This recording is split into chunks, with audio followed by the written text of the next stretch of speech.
Minute हम लोग इनकी बात को जो है तो बिना डिस्टर्ब किए ध्यान और तवज्जो से ऐनुल अतार मैडम की जो है तो बात को सुनेंगे इंशाल्लाह। उसके बाद 15 मिनट सब्जेक्ट के एतबार से यानी राज्य प्रशासन और वक्फ प्रशासन के ताल्लुक से सवाल करेंगे, तो वो 15 मिनट का वो सेशन रहेगा इंशाल्लाह। पहले जो लोग हैंड राइज करेंगे उन साहिबान को सवाल करने की बात करने की इजाजत दी जाएगी, और उसके बाद जो है तो 5 मिनट मुफ्ती शुजातुल्लाह साहब फारूकी, शहर काजी कलमनुरी, ये जो है तो दुआओं के साथ मीटिंग का इख्तिताम करेंगे इंशाल्लाह। और एक खुसूसी हिदायत देना चाहता हूँ कि टेक्निकल मसाइल या नेटवर्क के प्रॉब्लम आने पर थोड़ा हम जो है तो सब्र का मुजाहरा करें। मैडम आ चुकी है, मैं उनसे काजी सेवा संघ की तरफ से उनका खैर मकदम करता हूँ और अपने ख्याल पेश करने की जो है तो उनको गुजारिश करता हूँ। जी अस्सलाम वालेकुम। अस्सलाम वालेकुम। मैं काजी सेवा संघ की शुक्रगुजार हूँ कि उन्होंने मुझे ये अपॉर्चुनिटी दी कि आप लोगों के साथ में बात कर पाऊँ। वक्फ के बारे में थोड़ी हम जानकारी ले लेंगे, क्या है वक्फ और किस तरह से उसका कामकाज चलता है, और आपकी अपॉइंटमेंट उधर क्यों कर रहे हैं, क्या जरूरत है। देखो, वक्फ की बहुत सालों के बाद पहली बार ये एडवर्टाइज निकली है जिसमें 60 पोस्ट भरने का शासन ने ऐलान किया है। और उसमें उन्होंने क्या किया है कि 7वां वेतन आयोग अभी शासन में चालू है, लेकिन 7वां वेतन आयोग नहीं, 6वें वेतन आयोग से पेमेंट देने वाले हैं। उसका भी उन्होंने सब कितना स्केल है वगैरह वो भी दिया है कि जिला वक्फ अधिकारी या अधीक्षक उसका क्या, कनिष्ठ लिपिक, लघु टंक लेखक, लघु टंक लेखक यानी स्टेनो, देन कनिष्ठ अभियंता यानी जूनियर इंजीनियर, और विधि सहायक मीन्स लॉ का जो ऑफिसर रहता है उसे विधि सहायक बोलते हैं, क्योंकि बहुत सारे अपने वक्फ के मसाइल रहते हैं कि जिधर कोर्ट केसेस हो जाते हैं। 25 पोस्ट है सो वक्फ जिला अधिकारी या अधीक्षक के है, कनिष्ठ लिपिक के 31, स्टेनो 1 है और इंजीनियर 1 है, और विधि सहायक की 2 ऐसे पोस्ट उन्होंने दिए हैं।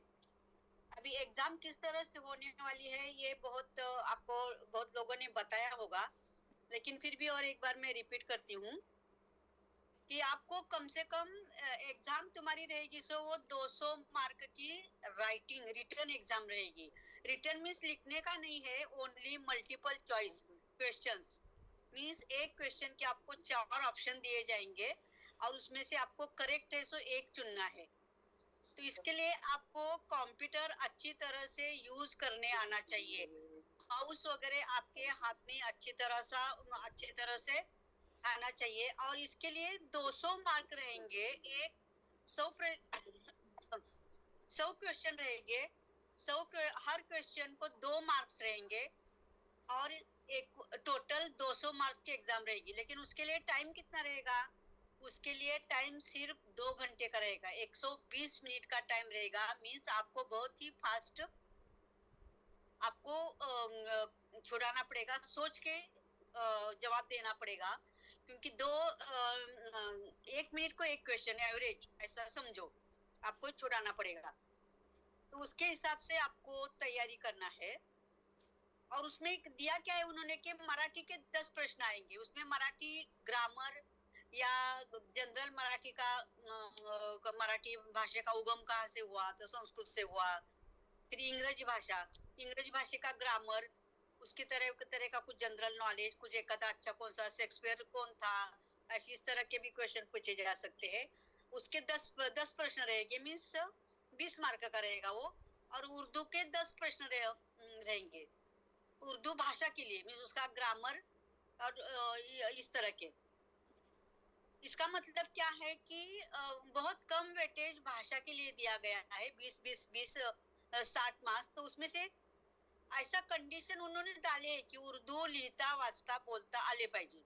तर बोलता तर आपको सबको आता ही है, सिर्फ लिहिता वाचता लेकिन उन्होंने कोई भी आपको फॉर्म भरते वक्त उर्दू का नॉलेज का कौन सा भी प्रूफ मांगा नहीं है, या मराठी भाषा आपको लिहिता बोलता वाचता येते किंवा नाही, इसका कोई प्रूफ मांगा नहीं है। आपको कौन सा पुरावा नहीं देना है, सिर्फ आपको बोलना है कि मुझे मराठी अच्छी तरह से आती है, मुझे उर्दू आती है, मुझे इंग्लिश भी आती है।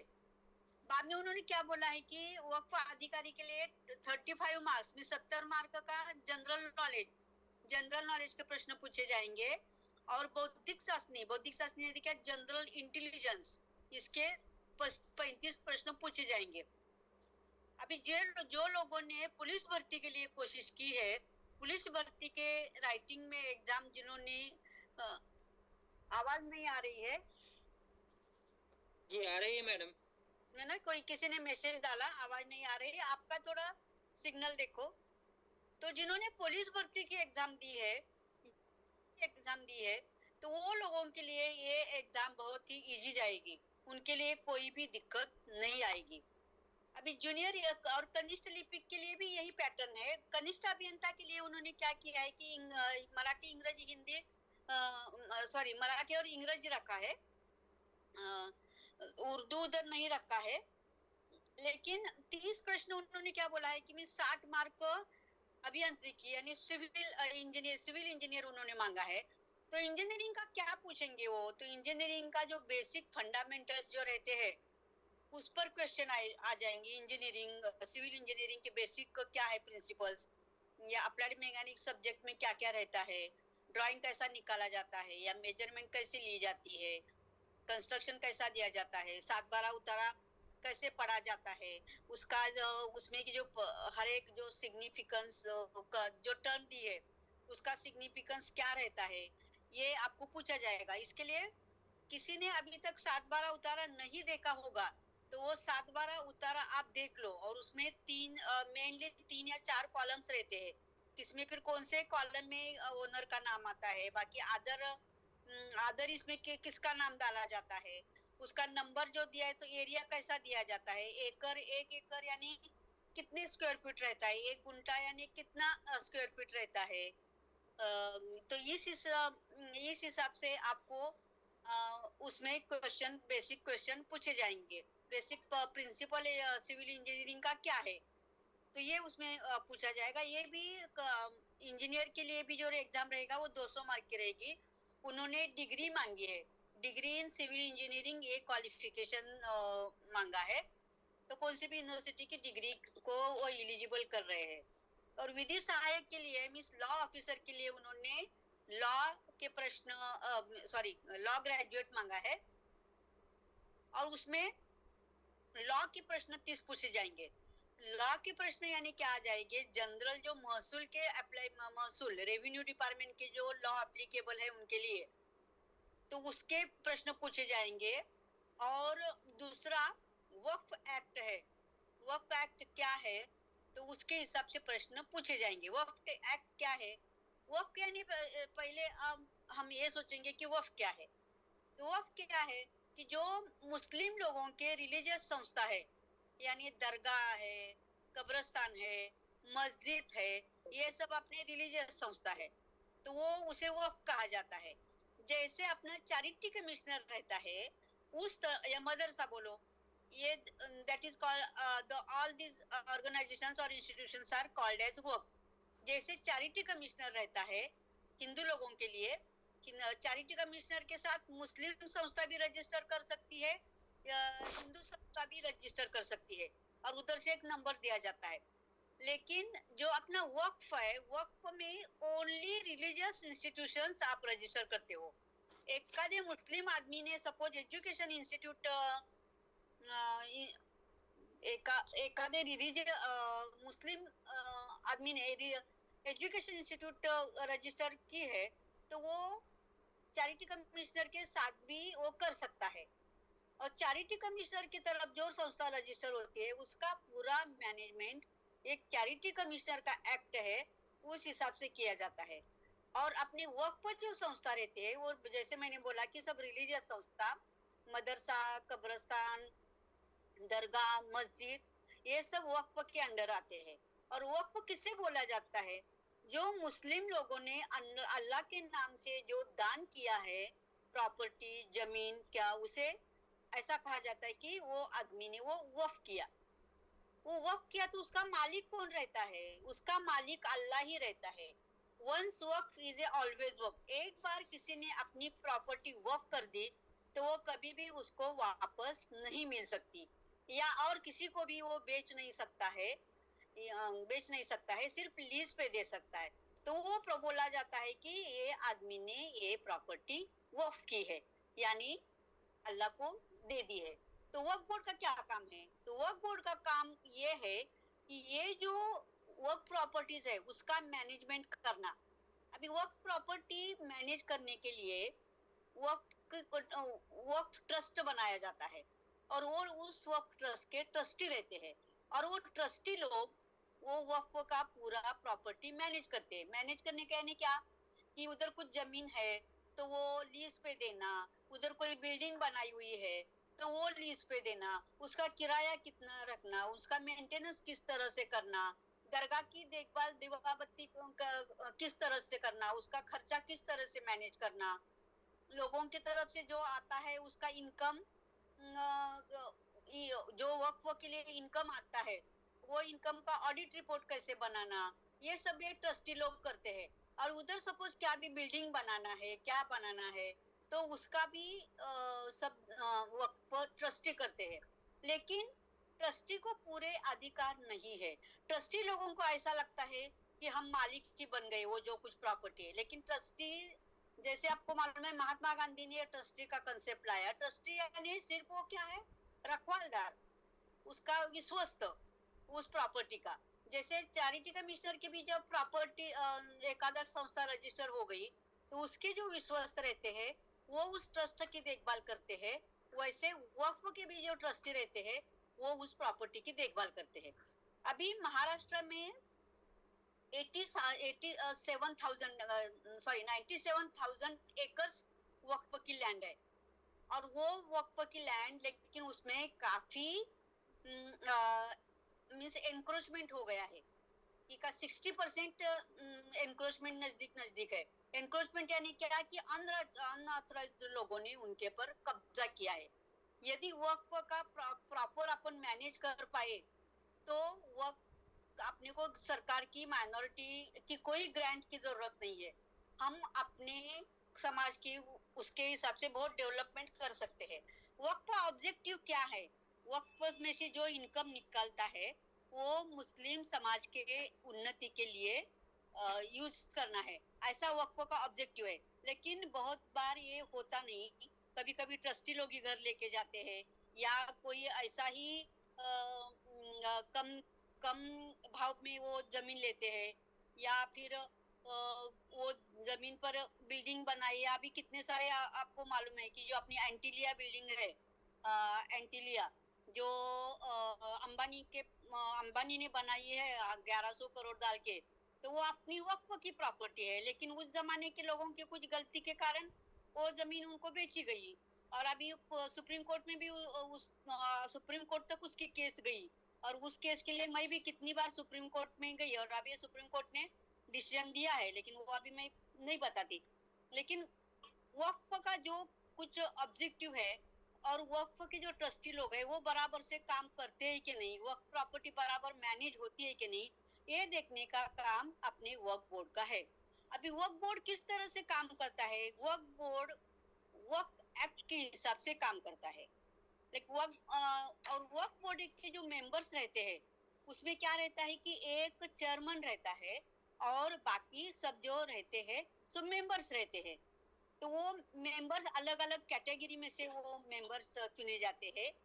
आमदार कैटेगरी में से 2 मेंबर चुने जाते हैं, मैक्सिमम 2, 1 या 2। खासदार कैटेगरी में से 1 या 2 चुने जाते हैं। फिर मौलाना कैटेगरी में से 2 चुने जाते हैं, एक शिया मौलाना और एक सुन्नी मौलाना। एक सोशल वर्कर एक उसमें रहते हैं, और लॉयर कैटेगरी में से 2 मेंबर चुने जाते हैं।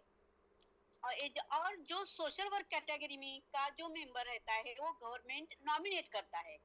अदरवाइज बाकी सब कैटेगरी में जो इलेक्शन होता है उसी कैटेगरी में, मीन सपोज आमदार कैटेगरी में से मेंबर अपॉइंट करना है, तो उसके लिए आमदार जो मुस्लिम आमदार है वो लोगों में वो लोग वोट उसके वोटर रहते हैं, और उसमें का ही एक आमदार कोई भी खड़ा रहता है और बाकी मुस्लिम आमदार ऐसे वोटिंग करके उसमें से चुना जाता है।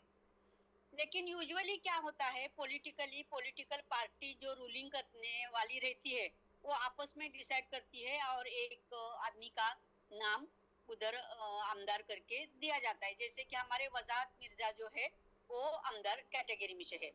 खासदार कैटेगरी में भी यूजुअली वैसा ही होता है कि जो पॉलिटिकल पार्टीज है वो आपस में डिसाइड करते हैं, गवर्नमेंट को बोलते हैं कि ये हमारे खासदार कैटेगरी में से इनका नाम हम नॉमिनेट करते हैं। जैसे कि अपने फौजिया खान मैडम खासदार कैटेगरी में से है, और अपने औरंगाबाद वाले वो अपने इसमें खासदार कैटेगरी, इम्तियाज जलील साहब, हाँ इम्तियाज जलील साहब वो खासदार कैटेगरी में है। तो ये कैटेगरी में से ये ऐसे मेंबर रहते हैं। और ये फिर मेंबर, जब सभी मेंबर की अपॉइंटमेंट चुनाव के जरिए या नॉमिनेशन के जरिए हो जाती है, तो फिर वो जो मेंबर है वो मेंबर में इलेक्शन करके उसमें से एक चेयरमैन चुना जाता है। तो वो चेयरमैन अभी है तो अपने वजाहत मिर्जा साहब है। ये भी आपको क्वेश्चन पूछा जा सकता है कि चेयरमैन अपने वक्फ बोर्ड के कौन है, उसमें 2-4 पिछले वाले सब चेयरमैन के या अभी के चेयरमैन के नाम देके आपको पूछा जाएगा टिक करने के लिए। और ये चेयरमैन ये अपॉइंटेड नहीं रहता, चेयरमैन ये इलेक्टेड रहता है।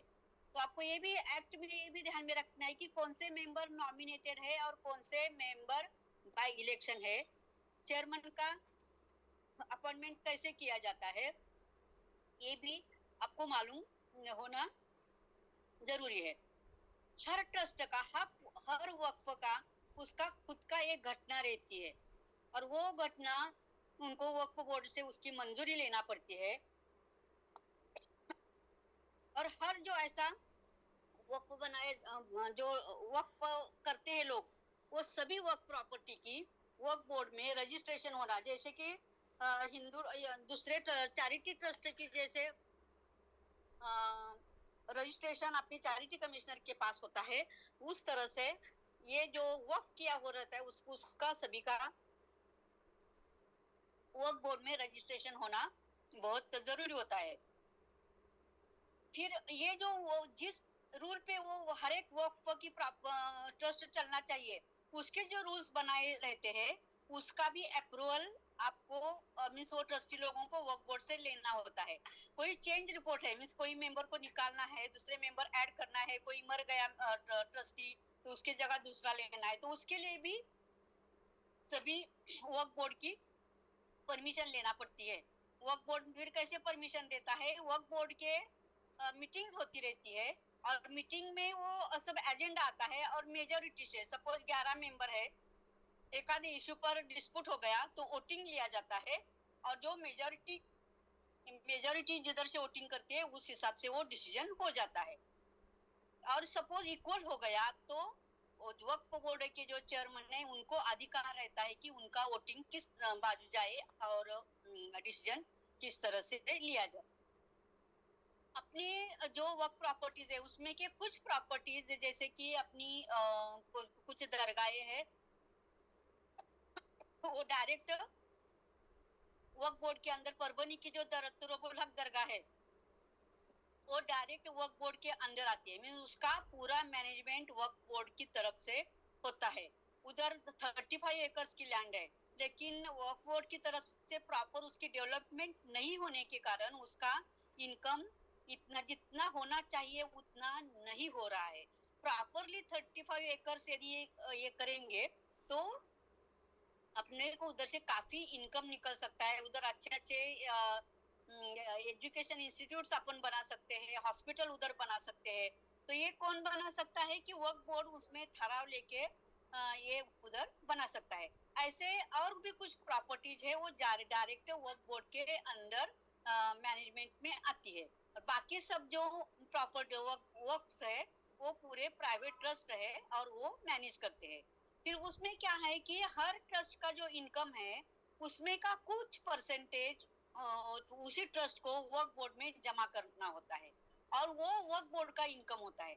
वर्क बोर्ड की जो एम्प्लॉय है, मीन जैसे आपको यदि वर्क बोर्ड ने अपॉइंट किया तो आपकी पगार सरकार नहीं देगी, आप सरकारी नौकर नहीं रहेंगे। आप वर्क को एक एटोनॉमस है, एटोनॉमस बॉडी है, सरकार का कोई उस पर कंट्रोल नहीं रहता, पूरा कंट्रोल है सो वर्क बोर्ड का रहता है। और वर्क बोर्ड के जो सीईओ रहते हैं, चीफ एग्जीक्यूटिव ऑफिसर, मुख्य कार्यकारी अधिकारी, उसकी सिर्फ सैलरी गवर्नमेंट से आती है, और वो उसकी वो पूरा गवर्नमेंट का ऑफिसर रहता है। और उसका क्या काम रहता है कि उससे भी वर्क बोर्ड में डिसीजन लेने का कोई अधिकार नहीं रहता। वर्क बोर्ड जो डिसीजन लेगा, वर्क बोर्ड के मेंबर्स जो मेजॉरिटी से जो ठराव बनाएंगे, उस ठराव का सिर्फ एग्जीक्यूशन करना ये सीईओ का काम है। और वर्क बोर्ड की मीटिंग कंडक्ट करना उसका काम है। और एक आध बार वर्क बोर्ड के मेंबर्स कोई एक्ट के विरोध में कुछ डिसीजन ले रहे हैं तो वो उनको बताना है वर्क बोर्ड के मेंबर के कि एक्ट के इस कलम के हिसाब से आप ये बात नहीं कर सकते। और फिर भी यदि उन्होंने नहीं सुना वर्क बोर्ड के मेंबर ने, और बलजबरी से यदि गलत तो उन्होंने रिजोल्यूशन किया, तो वर्क सीईओ को इमीडिएटली वो बात शासन को रिपोर्ट करना है। फिर शासन के क्या अधिकार है, वो एक्ट में ये पूरा दिया हुआ है, ये किस पर क्वेश्चन भी आने की पॉसिबिलिटी है। शासन का अधिकार क्या है, यदि वर्क बोर्ड कुछ गलत काम कर रहा है या वर्क बोर्ड को ये कोई अच्छा काम करने के लिए बोलना है, तो शासन डायरेक्टली वर्क बोर्ड को डायरेक्शन दे सकता है, देता है। और फिर वो डायरेक्शन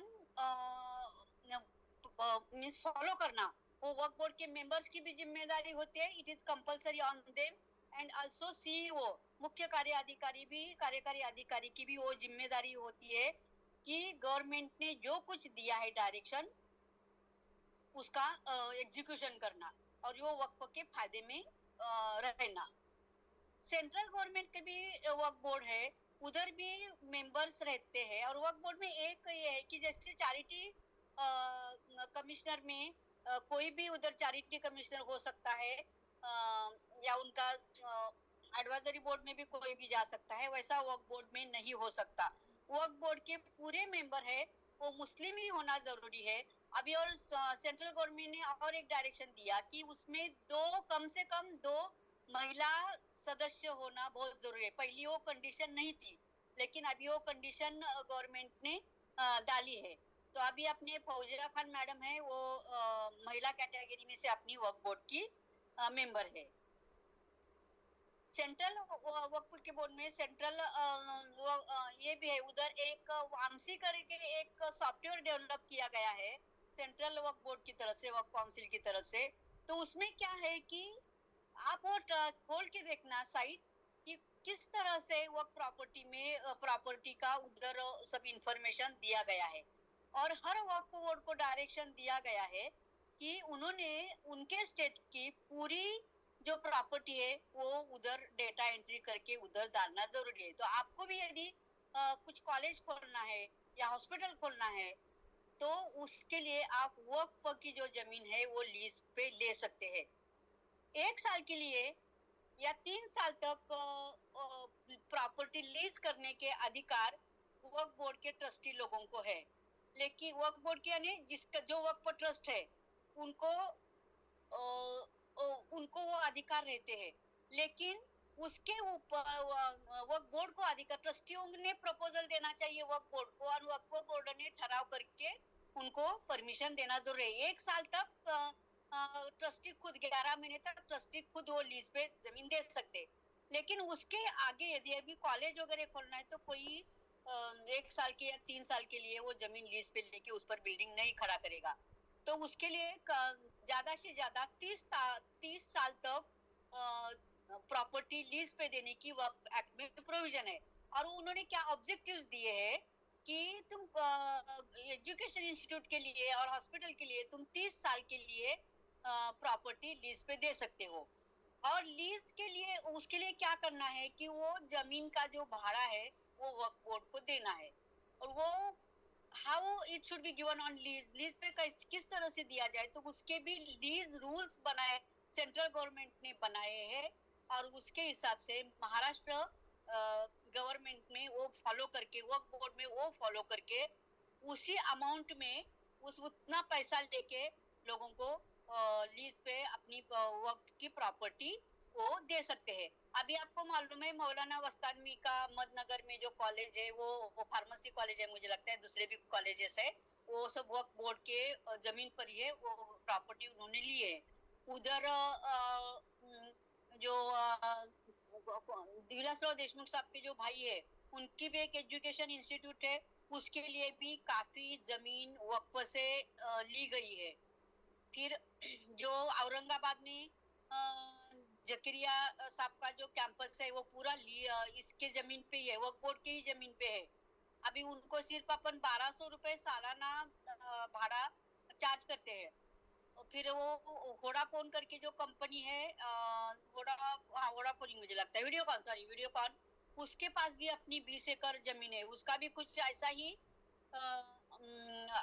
ही कुछ नॉमिनल रेंट पे दिया गया है। और जब हमने नोटिस दी सब ये संस्थाओं को कि लीज बढ़ा के दे दो, तो वो सब लोग फिर कोर्ट में जाते हैं वो लोग। तो वक्फ के कोर्ट किधर चलता है, वक्फ के केसेस किधर चलते हैं, तो उधर वक्फ ट्राइब्यूनल होता है। एक औरंगाबाद में ही वक्फ ट्राइब्यूनल है, तो वक्फ कोर्ट बोलते हैं उसको। तो उधर वक्फ के केसेस चलते हैं, वक्फ के लिए कुछ डिस्प्यूट है, ट्रस्टियों का डिस्प्यूट है, या ऐसा किराया अपने वक्फ बोर्ड ने दिया बढ़ा के वगैरह, तो वो नहीं देना है, क्या करना है, तो वो सब केसेस वक्फ ट्राइब्यूनल में चलते हैं। और वक्फ ट्राइब्यूनल के जज ये 3 सदस्यों का वो पीठ है। तो उसमें एक रहते हैं सो वो जज रहते हैं डिस्ट्रिक्ट लेवल के, दूसरे रहते हैं सो एक सोशल वर्कर, एक गवर्नमेंट ऑफिसर रहते हैं, और एक लॉयर रहते हैं। तो इस तरह से 3 लोगों का वो मींस 3 जजेस का पैनल रहता है, और उधर सुनावनी होके वक्फ के मैटर्स उधर सॉल्व किए जाते हैं। तो वक्फ का एक आधा केस होगा तो वो चैरिटी कमिश्नर के पास नहीं चलता है, वो वक्फ बोर्ड में चलता है, और वक्फ बोर्ड में से वक्फ बोर्ड का डिसीजन आपको मंजूर नहीं है तो you can go to Waqf trust, can go to the Waqf tribunal.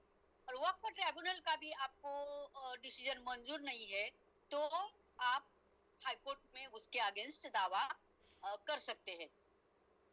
और फिर हाईकोर्ट का जो कुछ दावा होगा वो आपको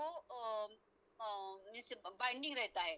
तो इसके लिए इधर विधि सहायक जो मांगा है ना, इसके लिए जो आपने को एफिडेविट बनाना रहता है, आर्गुमेंट्स करना रहता है, और भी आपके लिए सीनियर लॉयर्स भी रहेंगे। लेकिन मेन इसका क्या है, क्या काम है कि जो केस है वो बराबर है क्या, और उसके लिए एफिडेविट किस तरह से बनाना है, उसके लिए इंफॉर्मेशन वक्फ बोर्ड से क्या क्या जरूरी है, ये सब कोऑर्डिनेट करना ये विधि सहायक का काम रहेगा। इसके लिए विधि सहायक को जो वक्फ एक्ट है वो पूरा उसकी मालूमात होना बहुत जरूरी है, उसने 2-3 बार वो एक्ट पढ़ना चाहिए। दूसरा, उसको महसूल के जो कायदे हैं वो भी पूरे मालूम होना चाहिए, क्योंकि उससे देखो 30 क्वेश्चंस जो रहेंगे 60 मार्क उसे लॉ के पूछे जाएंगे, तो उसमें उसकी मास्टरी बहुत जरूरी होना बहुत जरूरी है। और आपको प्रैक्टिस करना भी जरूरी है कि सिर्फ पढ़ाई करके फायदा नहीं है, आपको 2 घंटे में 100 प्रश्न छुड़ाना है, इसके लिए प्रैक्टिस भी करना बहुत जरूरी है। अभी आप जो स्कॉलरशिप के एग्जाम के लिए कोई बच्चे बैठे होंगे, तो आपको मालूम है कि स्कॉलरशिप कोई 8वीं की स्कॉलरशिप, तो उसमें क्वेश्चन कैसे आते हैं, बुद्धिमत्ता के प्रश्न कैसे आते हैं, ऐसा ट्रिकी क्वेश्चंस रहते हैं। मींस आपको सपोज 4 कुछ डायग्राम्स दिए जाएंगे और पूछा जाता है कि इसमें से एक अलग कौन सी है, सब तीनों अलग कौन सी है, या एक 4 लफ्ज दिए जाते हैं, इसमें का गलत लफ्ज कौन सा है। तो इस तरह के वो क्वेश्चंस, लेकिन आपको एनक्रोचमेंट कितना कोई पूछ रहा है, तो करीब करीब 60% हमारी लैंड एनक्रोच की गई है। और वो एनक्रोचमेंट के लिए अभी देखो वक्फ का सर्वे भी हर 20 साल में करना चाहिए, ऐसा गवर्नमेंट का डायरेक्शन है। अभी जब मैं ज्वाइंट सेक्रेटरी थी उसी वक्त हमने एक पूना जिला और परभनी जिला का सर्वे करने के लिए अपना जो सेटलमेंट कमिश्नर है उसको ऑर्डर दिया, और उसके लिए 4 करोड़ रुपए भी दिए हैं। लेकिन मींस बड़ा दुख होता है बोलने के लिए कि वो ऑफिस में बैठ के ही सर्वे कर रहे हैं। एक्चुअली क्या एक्सपेक्टेड है कि उधर जाके जमीन एज पर रिकॉर्ड कितनी जमीन है और उसमें कितना एनक्रोचमेंट है, कितनी वो ताबे में है उस ट्रस्ट के वगैरह, ये सब करके रिपोर्ट बनाना है। लेकिन उस तरह से काम नहीं हो रहा है। लेकिन अभी सलीम मुल्ला कल के तुम्हारी रिसोर्स पर्सन, वो भी इस पर बहुत सारा काम कर रहे हैं और काफी एनक्रोचमेंट निकालने की भी कोशिश कर रहे हैं। दूसरा एक मुझे आपको बताना है कि जो स्कॉलरशिप के एग्जाम के क्वेश्चंस पुस्तक किताब है वो आप ले लेना। तुम्हारी जो एग्जाम है सो बाइलिंगुअल रहेगी, मीन्स मराठी में भी क्वेश्चन पूछा जाएगा और उसके नीचे वो क्वेश्चन के 4 ऑप्शन है वो मराठी में दिए जाएंगे, और जो इंग्लिश में भी वो सेम क्वेश्चन दिया जाएगा और उसके 4 ऑप्शंस है वो इंग्लिश में दिए जाएंगे। लेकिन उर्दू में तुम्हारी कोई एग्जाम नहीं होगी। उर्दू के जो 10 क्वेश्चन है 20 मार्क्स के लिए, वही सिर्फ उर्दू में पूछे जाएंगे।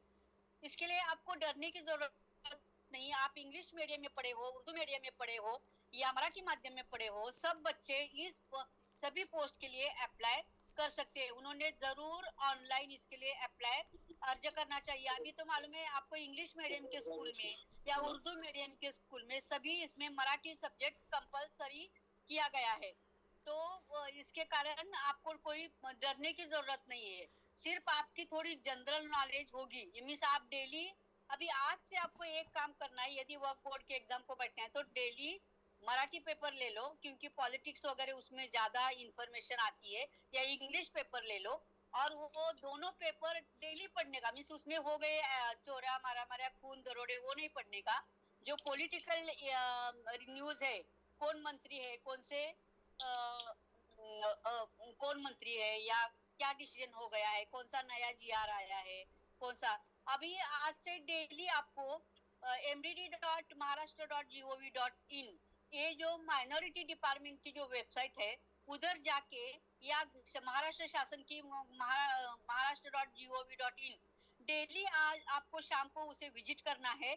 और नया उधर एक शासन निर्णय करके एक लिंक है, तो कौन सा नया शासन निर्णय आया है, किसके फायदे का है, या वो भी आपको ध्यान में रखना जरूरी है, क्योंकि उस हिसाब से भी क्वेश्चन आ जाएंगे।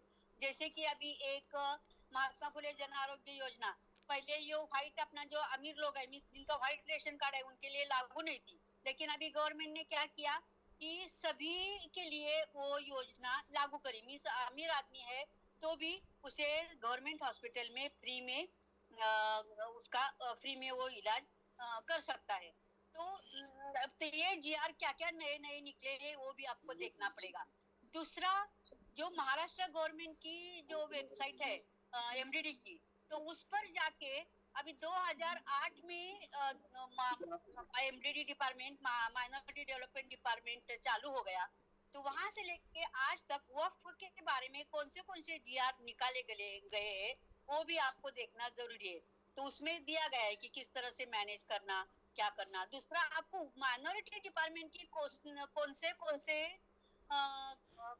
जीआर है और कौन से योजनाएं है जो अपने समाज के लिए यूज हो जाती है, शिष्यवृत्ति की कौन सी योजनाएं है, ये भी सब आपको जनरल नॉलेज होना जरूरी है। अभी मैंने पुलिस भर्ती के लिए 2 महीने का ट्रेनिंग लिया था। उस हिसाब से मैं ये वक्फ भर्ती के लिए भी बच्चों का ऑनलाइन 2 महीने का ट्रेनिंग लेने का सोच रही हूँ। तो इसके बारे में जब हमारा तय होगा तो सलीम मुल्ला साहब इसके बारे में आपको ज्यादा इंफॉर्मेशन दे देंगे। लेकिन 8-10 दिन में हम फाइनल करके जो बच्चे वक्फ की एग्जाम देना चाहते हैं उनके लिए हम ट्रेनिंग देंगे। बुद्धिमत्ता, फिर लैंग्वेज और जनरल नॉलेज, ये तीनों सब्जेक्ट हम पढ़ाएंगे। और हर हफ्ते आपको टेस्ट भी दी जाएंगी ऑनलाइन।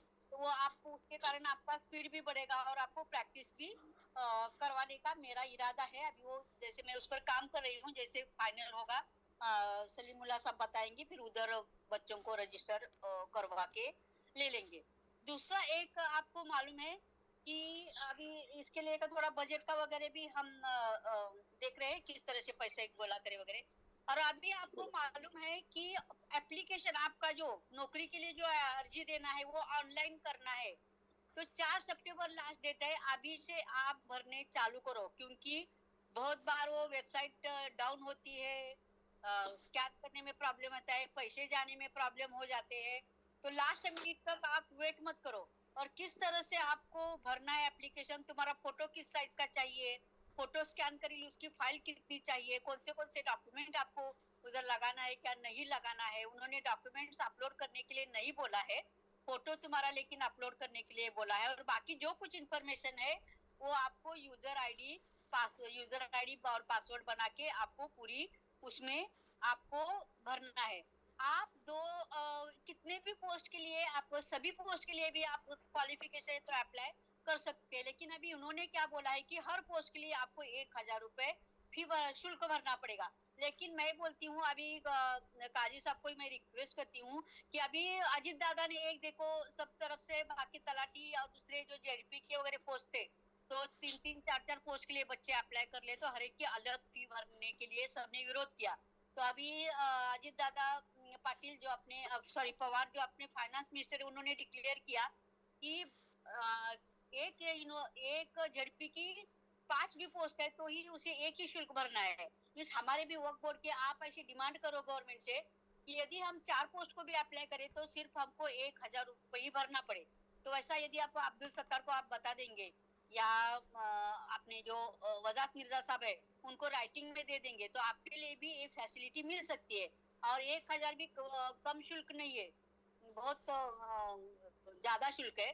तो ये आप ऐसा डिमांड करके अपनी एग्जाम की फी भी आप कम करवा के ले सकते हो और एक एग्जाम में तुम सभी पोस्ट की एग्जाम दे सकते हो।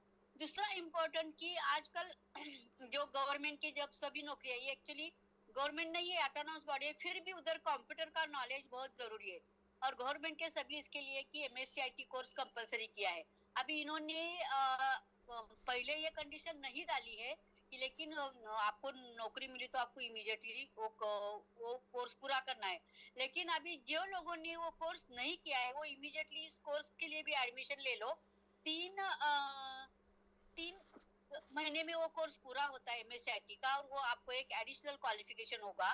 और आपको एग्जाम देने में भी आप एमएससीआईटी पास आउट होंगे तो आपके लिए इजी हो जाएगा, क्योंकि how to use the computer उसमें उसका आपका नॉलेज काफी बढ़ जाता है। तो इमीडिएटली अभी जिधर भी आपके घर के आजू बाजू में एमएससीआईटी का कोर्स होगा उधर आप जरूर एडमिशन लेना और उसमें ये करना। दूसरा उन्होंने क्या बोला है कि गवर्नमेंट के लिए मराठी और हिंदी की एग्जाम जरूरी होती है। यदि आपका 100 मार्क का मराठी 10वीं के लिए है या 100 मार्क का हिंदी है तो उसको आपको एग्जाम्शन देना पड़ता है।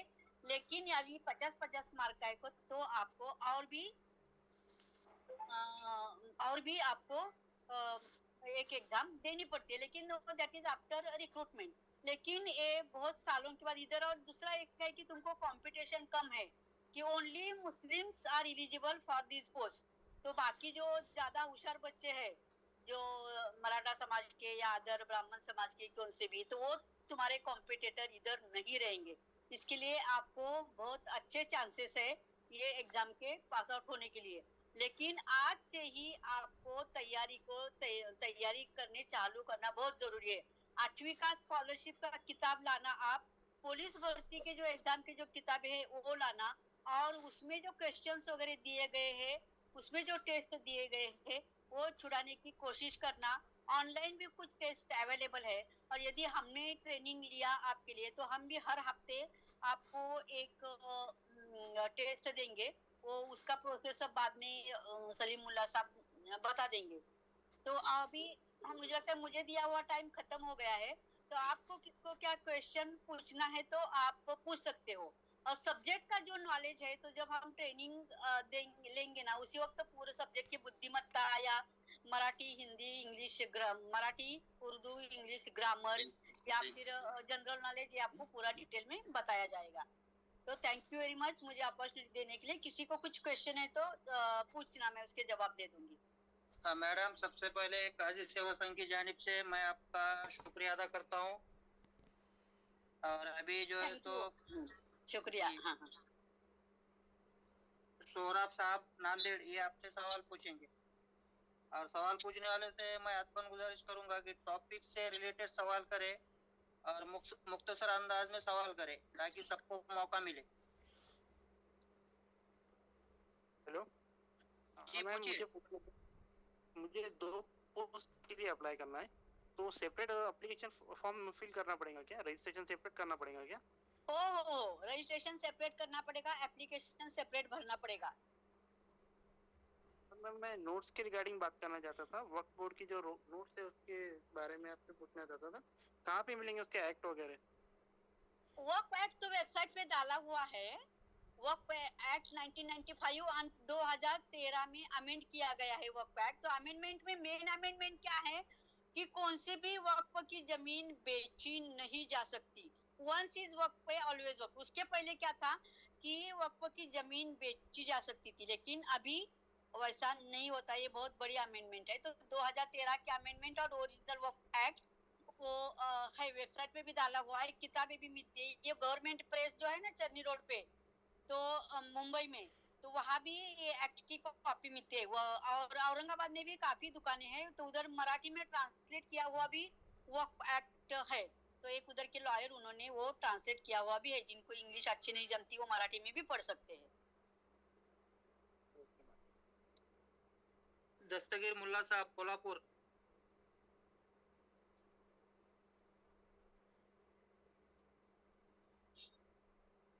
शेख जावेद सर, सवाल पूछिए अपना।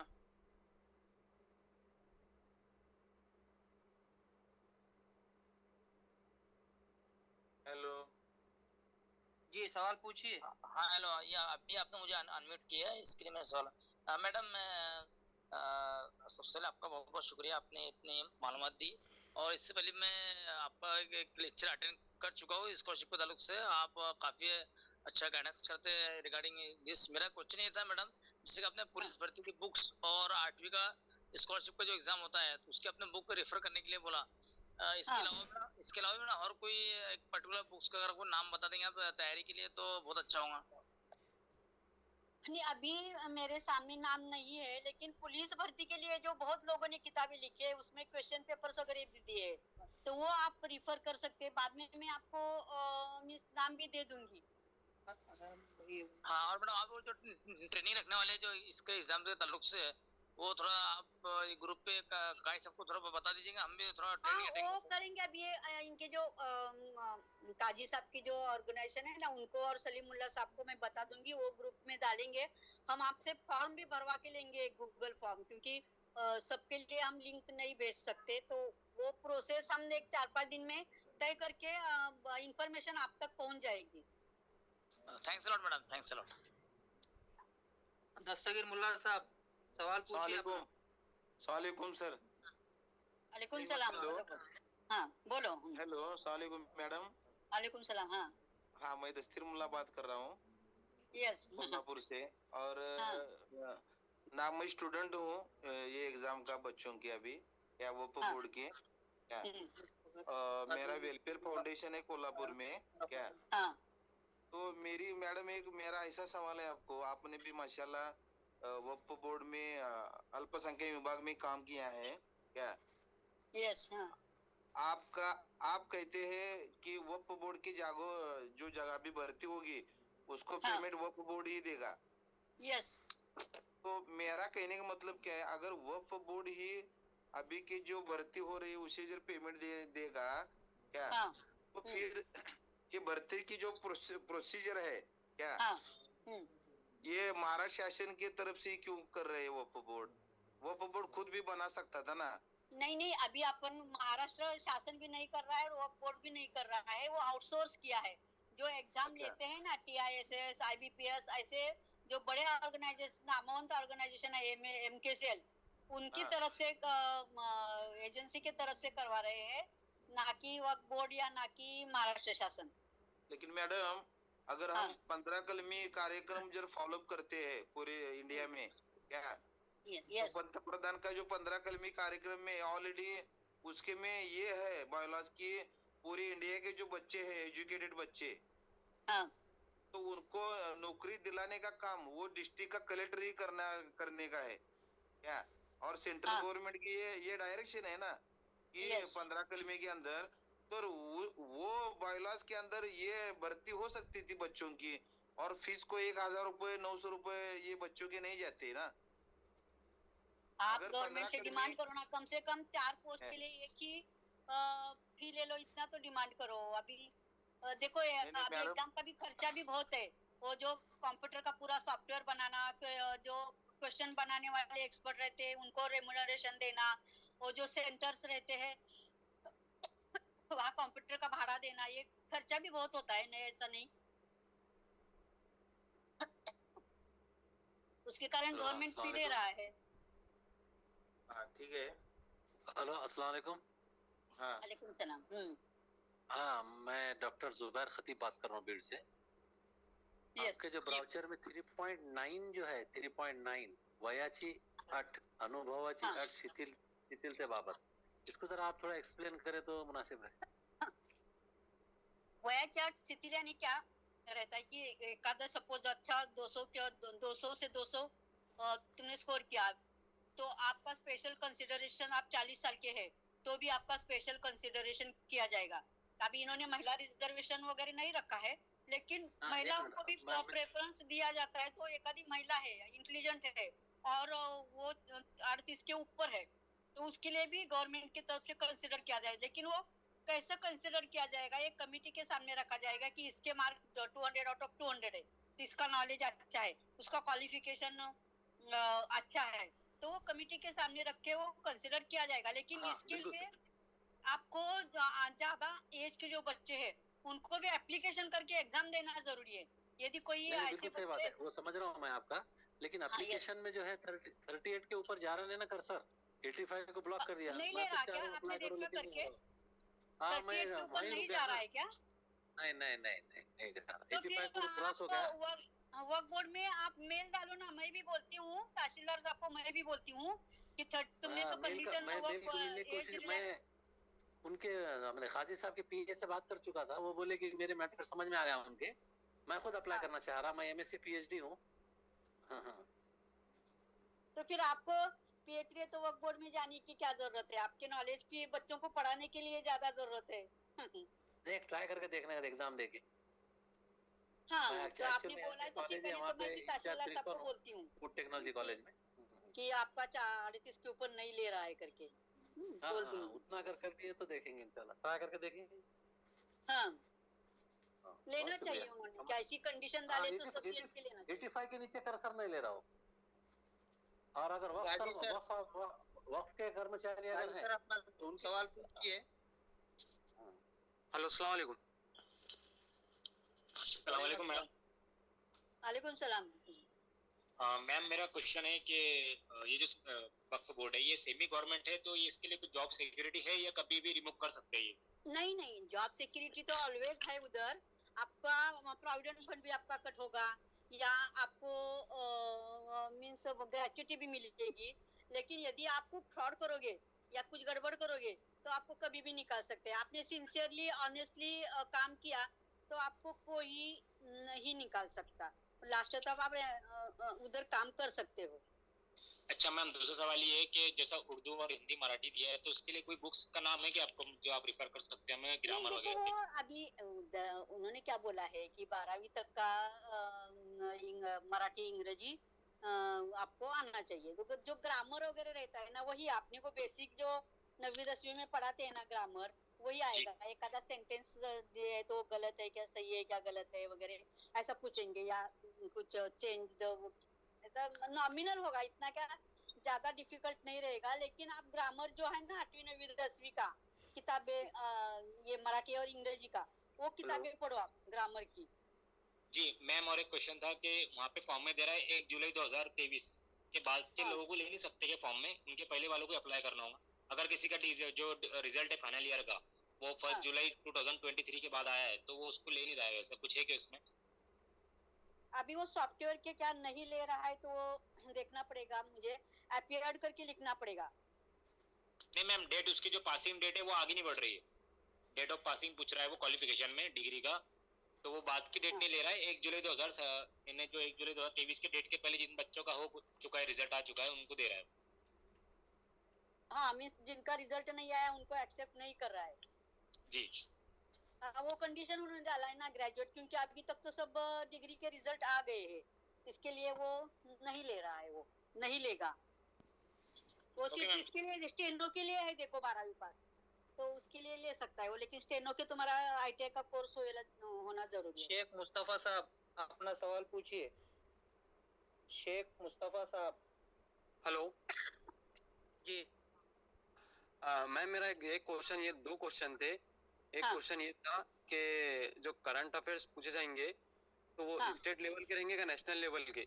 नेशनल और- लेवल की भी रहेंगे, स्टेट लेवल की भी रहेंगे, ज्यादा स्टेट पे फोकस होगा, लेकिन नेशनल लेवल के भी इम्पोर्टेंट पूछे जाएंगे।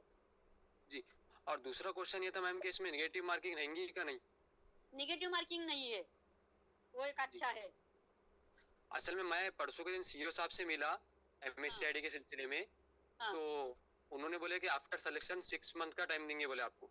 हो वो दिया है, और- मीन्स उन्होंने बोला ही है, लेकिन हाँ। फिर भी अभी से आपने किया तो आपको एग्जाम देने के लिए वगैरह भी इजी रहेगा, और आपको कंसिडर ज्यादा किया जाएगा ना, अच्छा। ज्यादा और वेटेज मिलेगा। मैम फॉर्म की जब डेट खत्म होंगी तो उसके कितने मंथ के बाद एग्जाम होंगे? 2 महीने के अंदर होगी, 1.5 महीने में होगी। हाँ, तो क्या और जो फॉर्म की डेट खत्म होने के बाद उनको फिर ये सेंटर्स तय करना होते हैं, वो सेंटर वालों से कांटेक्ट करके फाइनल करना पड़ता है, वो सब फाइनल होने के बाद फिर वो डेट डिक्लेयर करेंगे, आपको मैसेज आएगा, मेल आएगा कि अमुक टाइम को अमुक सेंटर पे तुम्हारा एग्जाम होगा। मेन कंप्यूटर सेंटर सब देख के वो उनका कंप्यूटर्स बराबर है कि नहीं वो चेक करके फिर वो डेट डिसाइड करेंगे, और बच्चे कितने आते हैं उस हिसाब से फिर वो तय होगा। काजी लुत्फतुल्लाह रफतुल्लाह साहब सिद्दीकी। लेकिन लड़कियों को भी बोलो, लड़कियों को प्रेफरेंस मिलेगा। हाँ, और हर जिले में पोस्ट है, तो ऐसा डरने की जरूरत नहीं कि मैं मुझे किधर दूर जाना पड़ेगा, और दूर जाने की भी तैयारी रखना चाहिए। हर बार तुमको माँ के हाथ का खाना खाने की जरूरत नहीं है, थोड़ी आप इस उम्र में मेहनत करना चाहिए। अभी देखो बच्चे फॉरेन में जाके खुद पकाते हैं, खुद खाते हैं, बर्तन धोते हैं, वैसा आपको भी अपने डिस्ट्रिक्ट के बाहर जाके भी काम करने की तैयारी रखना चाहिए। और अभी कौन क्या इसका वो बोल रहे थे ना, वो 15 कलमी कार्यक्रम डिस्ट्रिक्ट पे लेवल पे, अभी कितने सारी योजना है, कितने सारी मींस अनएम्प्लॉयमेंट है, बेकारी है, वो नॉट ओनली फॉर मुस्लिम्स, बाकी लोगों के लिए भी अनएम्प्लॉयमेंट है। तो अभी अपने लिए बहुत अच्छी अपॉर्चुनिटी है, तो उसका फायदा अपन ने लेना चाहिए, और अल्लाह की सेवा करने की, खिदमत करने की आपको मौका मिलने वाला है इसमें, तो वो उसका सब में फायदा लेना चाहिए। जी काजी लुत्फतुल्लाह रफतुल्लाह सिद्दीकी साहब सवाल पूछिए। अस्सलामुअलैकुम। वालेकुम सलाम। मैम मेरा एक सवाल था लैंग्वेज रिगार्डिंग कि कोई स्टूडेंट अगर इंग्लिश मीडियम या मराठी मीडियम से उसका ग्रेजुएशन एजुकेशन पूरा कंप्लीट हो गया होगा तो वो एग्जाम क्वालिफाई भी कर लेगा, तो उसके बाद जब उसका इंटरव्यूज वगैरह होगा तब उसको उर्दू की लैंग्वेज को जो उसके अंदर नोट दी है GR के अंदर कि उर्दू ये ना आवश्यक है, लेकिन उर्दू आना जरूरी है। मैंने इसके बारे में तहसीलदार साहब से बात की है, तो जी। उन्होंने क्या बोला कि कुछ मुझे भी मालूम है कुछ डॉक्यूमेंट्स उर्दू में रहते हैं, इसके लिए वो दिया है, लेकिन हमने तो ऑलरेडी लेटर लिखा है मंत्री महोदय को कि ये तुम उर्दू की वो अर्थ है सो निकाल दो, क्योंकि बहुत कम बच्चों को पूरा डिटेल में उर्दू पढ़ने लिखने वगैरह आता है, तो वो अर्थ निकालने के लिए भी हमने दिया है। लेकिन आपका कौन सी भी मीडियम का हो, आपको अपात्र एग्जाम को बैठने के लिए नहीं किया जाएगा। तो इसके लिए कुछ डरो मत, और क्या ज्यादा से ज्यादा तुमको 20 मार्क में 20 मार्क का 0 आ जाएगा, और उसमें भी तुम गोली मार सकते हो, बाय लक तुम्हारा लग गया तो लग गया, निगेटिव मार्किंग है ही नहीं। यदि नहीं है किया कुछ आपको समझा नहीं तो भी आप कुछ भी क्लिक कर सकते हो, तुम्हारा लक लगा तो वो भी सही आ सकता है। एक साहब है, इन्होंने नाम नहीं लिखा है, लेकिन Vivo 1935 ये सवाल पूछे अपना, हैंड राइज किया है इन्होंने। अबू तालिब साहब, आवाज आ रही क्या? जी आ रही है। अब जो है मैडम का ताजी सेवा संघ की तरफ से शुक्रिया अदा कर दो, और बचे हुए 3 मिनट है, 3 मिनट में 2 मिनट बचे हुए, इंशाल्लाह आने वाले वक्त में जो है और एक सेशन मैडम से रिक्वेस्ट करके लेंगे अपन। जी मैडम सुन रहे हैं ना? हाँ सुन रही हूँ मैं, लेकिन ना थोड़ा फीडबैक भी ले लो बच्चों को कि हमको आज के मिस इसका कितना मिस इन्फॉर्मेशन कितनी फायदे की लगी। बहुत सारे लोगों को तो वो क्या है वगैरह मालूम नहीं रहता। एक्चुअली मैं भी जब तक माइनॉरिटी डिपार्टमेंट में काम नहीं करती थी तब तक मुझे इतना डिटेल मालूम नहीं था। अभी डिपार्टमेंट के कारण मुझे काफी मालूमात हो गई। तो वो भी बच्चों की पूरी मालूमात होना बच्चों को बहुत जरूरी है। ये अभी मैं पूरे बच्चों का जो है और रुझान आ रहा है कि और एक मैडम का सेशन होना चाहिए बोल के, तो आपसे रिक्वेस्ट कर रहे हैं। अभी वक्त का तकाजा है, अभी दो ही मिनट बचे मीटिंग खत्म होने के लिए अपने पास, तो आने वाले वक्त में और एक सेशन हमको दो, ऐसी हमारी एक रिक्वेस्ट है सबके तरफ से मैं कर रहा हूँ आपको। यस मैं ले लूंगी, कुछ प्रॉब्लम नहीं मुझे। उलट ओके बच्चों को मदद करे, क्योंकि हम लकीली यहाँ तक पहुँचे इतने बड़े हुद्दे तक, क्योंकि हमको भी किसी लोगों ने मदद की करके लिए। इसके लिए मैं भी, मेरी मॉरल रिस्पॉन्सिबिलिटी है कि जो बढ़ना चाहते हैं कि उनको मदद करूं, तो मैं ऑलवेज ऐसा सबके लिए मैं करती हूँ। मैडम मैं वंस अगेन आपसे फिर से जो है तो काजी सेवा संघ की तरफ से आपका खैर मकदम करता हूँ, शुक्रिया अदा करता हूँ। और जैसा कि फीडबैक आ रहा है अल्हम्दुलिल्लाह, तो तकरीबन लोग जो है तो आपके जो आपने नॉलेज दिया है, जानकारी दी है, अपने ख्यालात पेश किए, इतना नॉलेज दूसरी तरफ से नहीं मिला। इसके लिए फिर से आपका जो है तो शुक्रिया अदा करता हूँ। और कल जो है तो कल की जूम मीटिंग में काजी शफी साहब अपने ख्यालात को इंशाल्लाह पेश करेंगे, और उसके बाद जैसे ही मैडम का वक्त मिलेगा तो एक और सेशन इंशाल्लाह मैडम हमको जो है तो फिर से वक्त देंगी और अपने ख्यालात जो है तो पेश करेंगी।